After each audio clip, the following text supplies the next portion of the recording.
Thank you for accepting me to this exciting event, especially since Piotr Piotrowski was highly influential in my own career for the last 10 years since I started working in relation to his concepts. Among many other things, Piotrowski was famous for his attempt to horizontalize what he perceived as an authoritarian vertical art history, written from the power position of mainly Western Europe and Northern America.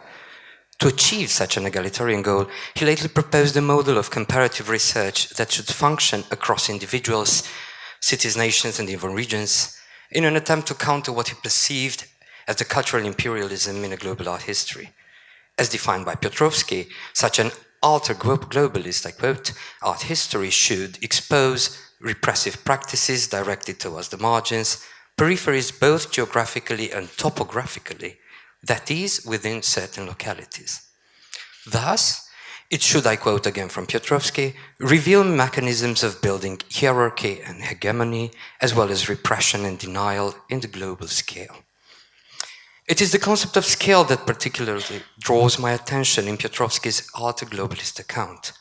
For the very production of regional scales of analysis, such as Latin America or Central and Eastern Europe, in the art historical discourse, and their ability to project fabricated special representations as fixed hierarchical entities may function, contrary to its original designation advocated by Piotrowski, not as emancipatory, decentering instrument, but rather as repressive tools. The implications of understanding scales of historiographic analysis as hierarchical levels were already advanced by Alexander Albero, who noticed that the term contemporary functions today as an axiological category rather than as a temporal determination. For Albero, it denotes the extent to which certain artistic productions are able to be communicated, to circulate, to be exposed, translated, and understood. According to Albero, expansion and velocity hierarchically determine the level on which a certain artist operates, and in order to bypass the national or regional scale of public interest, an artwork should be able to translate the local, yet recognizable, existential, social, or political issues into globally understandable artistic language. Consequently, art from former Eastern Europe is relevant as contemporary art as long as it is able to be delocalized while nevertheless retaining a local specificity. Now, while Albero is certainly right in disclosing how the global scale of contemporary art replaces the modernist universality, functioning as a normative category in conjunction with the flows and accumulations of capital around major art centers, themselves associated with markets, museums, and the legitimizing power of contemporary art publications, to which actually Albero focuses the most. His account retains a stable notion of scale, approaching its constituents, the regional, the national, and the local, as discrete, hierarchized entities. While international and national art structures and institutions may certainly inhibit the circulation of some artworks, we should also note that artists frequently contested and subverted these levels of circulation and interaction. In the Romanian case, for instance, Constantin Brâncuș voluntarily localized the production in Paris at the beginning of the 20th century, as Piotrowski rightly points out, embracing modernity as a universalizing vector. But after 1974, when cultural politics became increasingly isolationistic on the international arena, artists like Kirali invented through mail art new subterranean or parallel routes of contact, or, in the case of Ion Grigorescu or Decebal Scriba, preferred a voluntary marginalization in relation to institutions of national magnitude of power. Hoping to remain in the spirit of Piotrowski's alter-globalism, I intend to amend at the same time his early analysis of global art history as being compounded of differentiating artistic practices that coagulate and communicate with each other at a regional level with a microscale networked topography. Therefore, I propose to shift the attention from stable scales of art historical analysis towards a flattened ontology of the global, where scalar differentiations are dynamically produced and also contested from below. In such a framework, not only the production, but also the circulation and the reception of art from Central and Eastern Europe, especially during the Cold War, the period that interests me most, can function in more horizontal compositions of sites of critical potentiality, which contest their marginality, instead of attaching it to a culturally stable territory. I believe that such artistic sites, understood in the wake of Henri Lefebvre, not as given, but rather as socially produced spaces, were connected with other such localities through a porous iron curtain, whose critical or aesthetic effects were and still are unpredictable today.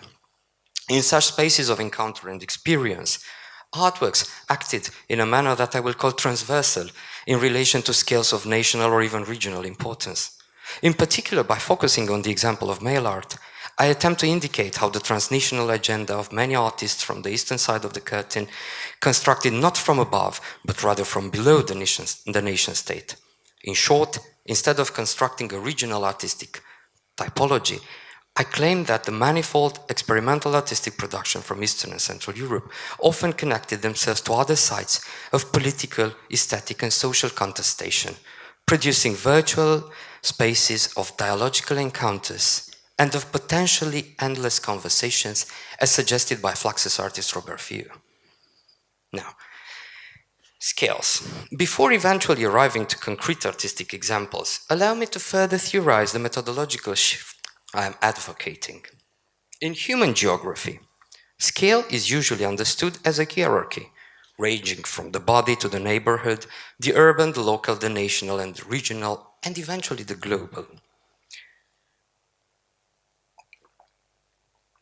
Its simplest definition, according to the Dictionary of Human Geography, is that of a level of representation. According to human geographer Richard Howitt, scale has three properties: size, level, and relation. Applied to the critical geography of art, scale as size determines the horizontal extension of an artistic phenomenon, whereas scale, understood as level, designates the dimension at which relevant artistic processes take place and estimates the magnitude of human and artistic interactions in a certain period of time. Any scale space may be thus understood either as an ontological category or as an epistemological device. There are 3 points I would like to make about this concept today. First one, scales are constructed. Employing the notion of scale as a mere representational device may unveil the stratified construction of visibility at work in the process of mapping. For instance, if the regional scale registers a compound of nations where capital cities play the role of nodes in a network structure, zooming in towards the national level, on the national level towards a more topological one advocated by Piotrowski, reveals a more complex configuration of cities that may challenge the uneven distribution of power alongside the axis of cultural centers and peripheries. For instance, we may take into account artistic micro-communities which were producing sites of contact and contestation in cities such as Timișoara or Oradea, or also Poznan or Leipzig, that would otherwise hardly be visible on a different level. Denaturalizing the notion of scale, understood as a mere epistemological instrument applied in art historical research, has the obvious advantage of temporarily destabilizing the positions of centers and peripheries associated to traditional art centers such as Paris, New York, Berlin, London, Moscow, or Vienna in describing artistic production, circulation, and reception in our region, especially during the Cold War. While scalar analysis as an epistemological device may certainly be useful in order to identify, for instance, artistic relations and vectors of mobility that were otherwise invisible from a macrocartographic perspective, and thus in describing locality as a dynamic construct, we should also resist the tendency to use scaled spatial units, including regional analysis, as stable ontological categories. Actually, spatial determinations seem to reveal more about the system of knowledge in which they are produced, rather than about the imaginary or the material territories they intend to describe, and often, as we have already seen in Katarzyna's presentation, often conflating these two dimensions. The second point that I would like to make today is that scales interact. The problem with the epistemological understanding of scale as constructed representational device is that, while it may be useful in provincializing the West, it fails to account for the material social constructions and their constituent power relations and interactions. taking into account the material constituency, what would Eastern and Central Europe as an artistic region be composed of during the Cold War?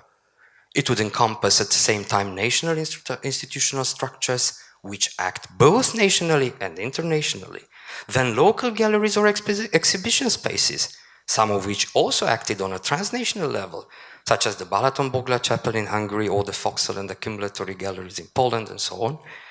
Publications which may also activate transnationally, such as the Bourgeois Press, and cultural agents such as artists, curators, gallerists, and art critics.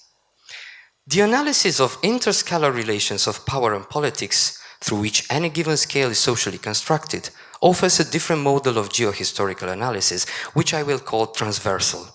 It refers in this case to the analysis of the scalar interactions in determining a single historical event.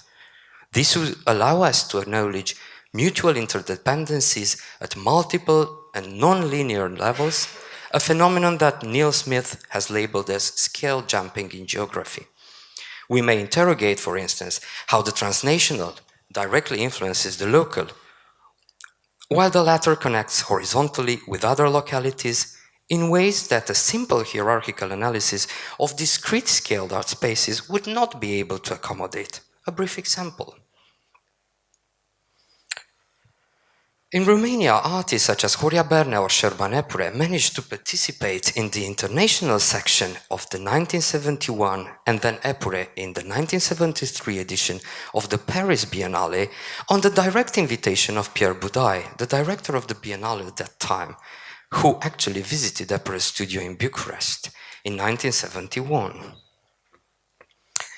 As we may find in the correspondence between Epure and Budai, the Union of Fine Artists in Romania proposed another artist to participate in the Biennale.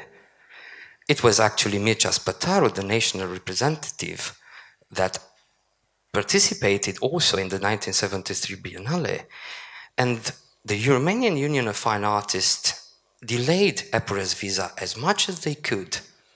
Eventually, he was unable to participate directly, so he had to send his artworks in a different format. And as you can see in this correspondence between Budai and Epure, he even had a lot of troubles to find out the right formats for representing his artwork from the scaled medium of sculpture to the one of microfilm. So, if we take a look only at the national level, I think that their works may remain also invisible, since they are only recorded in the archives of the Paris Biennale in Rennes. Now, the third point I would like to make by exemplifying with another artwork by Șerban Epure, which is a Romanian artist less known today, from the 60s, but which also resembles the East Art map by Irving that I didn't use, but could have been as well used some part of it as well, is that ontology can be flat. In order to limit the reproduction of space-based artistic hierarchies, I think that a more radical shift is necessary. In the remaining time, I would like to further explore the conjunction between the embrace of a flat and decentralized ontology of the global and the relational geography, which favors a dynamic approach of geohistorical analysis. If a certain scale is understood as, I quote now, the contingent outcome of the tensions that exist between structural forces and the practices of human agents, as geographer Richard Howard proposes, then the dynamic constituency of scaled spaces may be regarded as constantly negotiating power and as constantly negotiated power instruments. According to Eric Swigendow, scaled places are the embodiment of social relations of empowerment and disempowerment, and the arena through and in which they operate. As a materially grounded entity, space would thus be co-produced by entanglements of actor networks, resource flows or shortages, and power politics. In line with other geographers, I therefore propose to entirely replace the concept of scale with that of a transversal network, the result, in Gilles Deleuze's terminology, of processes of deterritorialization and reterritorialization on a different plane.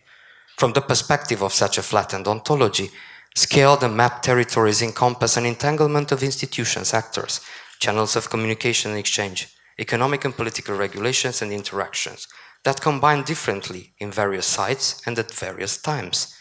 From an epistemological perspective, we may recognize patterns of association which resemble what in astronomy we call a constellation, made up from various network lines of contact, while, from an ontological perspective, we may also use the term already employed by Terry Smith, that of a composition.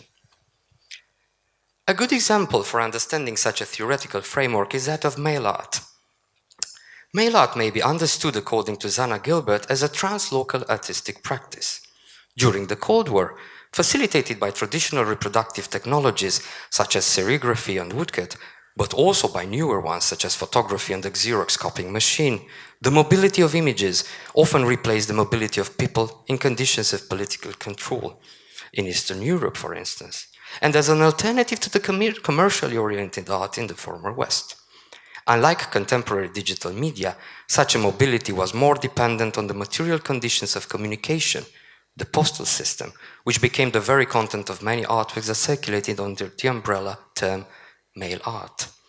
As a non-hierarchical and decentered structure, the international network of mail art that was developing in the USA since 1962 around Ray Johnson's New York Correspondence School gained a broader international reach with the help of Fluxus famous agents George Machunas and Robert Fiu, but also Jan Baxter or Ben Vautier. Other important agents of artistic contact were at the same time Shozo Shimamoto, the Japanese mail artist Ryosuke Cohen, the coordinator of Brain Cell Project, the East German artist Robert Rechfeld, German artist Klaus Groch, Uruguayan artist Clemente Padin, Mexican Ulysses Carrion, Czech artist Milan Knizak, Polish artist Jaroslav Kozlovsky, Hungarian artists like György Galantai, André Todt, and Giza Pernicki, and many, many others. By using deceptively simple visual means, such as stamps, typography, and other notational instruments,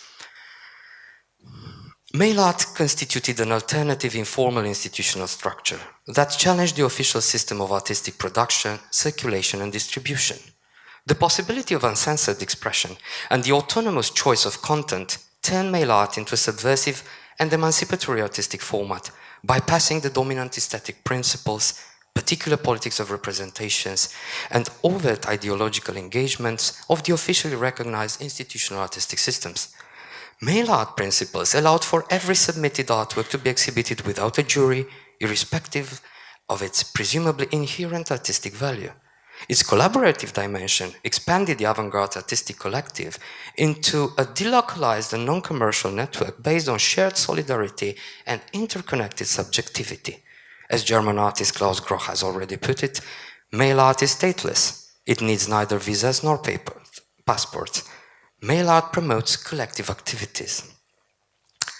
The active contestation of geographical borders justifies my current use of a translocal framework of analysis. Mail art exchanges were as much international as they were infra- and transnational. Conceived by art and media theorist Eva Wojtowicz, the translocal designates not, I quote now, a location in a geographical sense, but rather a networked individuals and similarly thinking people, end of quotation. But while the concept of translocal mobility accepts that the exchanges are indeed either beneath or beyond the national paradigm, it also implies that locality is somehow preserved in the act of cultural and material displacement. In our case, the potentially global horizon was being made up of overlapping and juxtaposed connections realized by each communicational act, which, in the process of initiation, embodied a local socio-political situation. In the former Eastern Europe, this abstract context often became the very content of the artworks. According to mail art historian and theorist Zana Gilbert, the translocal, I quote again, involves experiences that occur in specific places. In the mail artwork, this is signified by the stamp, the address, the mail worker, and the mailed work, as well as through travel and virtual imaginaries. Paradoxically, the guiding principles of international mail art network challenged authorship and the fetishization of the art object in favor of processual, conceptual, and contextual exchange of information and knowledge production, but they were actually materializing, I think, the kind of communitarian and the cosmopolitan imaginary which may have been initially envisioned by socialism. At the same time, In the situation of artists activated in Eastern and Central Europe, the playful use of stamps and the subversion of the symbolic regime of visual communication, which dominated the socialist public sphere, sanctioned and transformed excessive bureaucracy into art and visualized mechanisms of surveillance and social control. Retracing some of the contacts established through mail-out from Romania in such a network topography reveals a geographical reach that stretched well beyond the Western art world, while exemplifying interscalar interactions I was mentioning earlier. In the 80s, Joseph Kirali, for instance, encountered Shozo Shimamoto on the occasion of his visit of Atelier 35, a section of the Union of Fine Artists dedicated to young generations, and then to the artist's own studio in Timișoara. It was late in December 1985, but Shimamoto's visit was influential since it opened up the possibility of exhibiting mailed photographs in journals such as Networking Space. In addition, Kirali also made contact with Ryosuke Koen and began exhibiting in the Brain Cell, a journal produced by the Japanese artists in which stamps from various male artists were gathered and assembled in a collective artwork. The resulting sheet of paper proposes a space for encounters between distant individuals, which thus transgress both national and physical boundaries. Although scarce, the connections of Romanian artists with Latin America date back from the 1970s. Perhaps the most famous contact between Romania and Argentina was established in 1972, when Julian Mereuță sent by post a series of instructions for possible actions that were exhibited actually in the second Arte de Sistemas exhibition organized by Jorge Glusberg at CAIC in Buenos Aires. Mereuță's scripted pieces, which resemble the famous Fluxus instruction pieces, are also the result of his private communication with Glucksberg about conceptual art, and is one of the few and earliest examples of conceptual thinking in contemporary Romanian art. Also, in 1985, Andrei Oșteanu, Mircea Florian and Decebal Scriba took part in the Of Hector de Interferentia mail art exhibition organized by Alexander Nobrega at the Museum of Contemporary Art in Pernambuco, Brazil. In pointing out the dynamic countermapping produced by artists that connected what would otherwise appear as localized marginalities, I also attempted to suggest active practices of contestation of such determinations that occurred at the level of artistic singularities. The obvious danger in working with a flat ontology is that the attribution and identification of power hierarchies and in-place differences could be unnecessarily excluded from spatial analysis, treating all places as potentially equal in a romanticized vision of globalism. However, this is not the case in male art, since in making their artwork circulate within the self-established artistic community, most artists materially reinscribed and visualized the very relations of power that were embedded in different spaces through which the artwork circulated. They were embedded on ephemeral means of communication used, such as the envelope. If anything, male art actually made visible the differentiations and blockages that were already active in between different geographic spaces and their embeddedness in socially regulated structures of power. That is all. Thank you very much for your attention.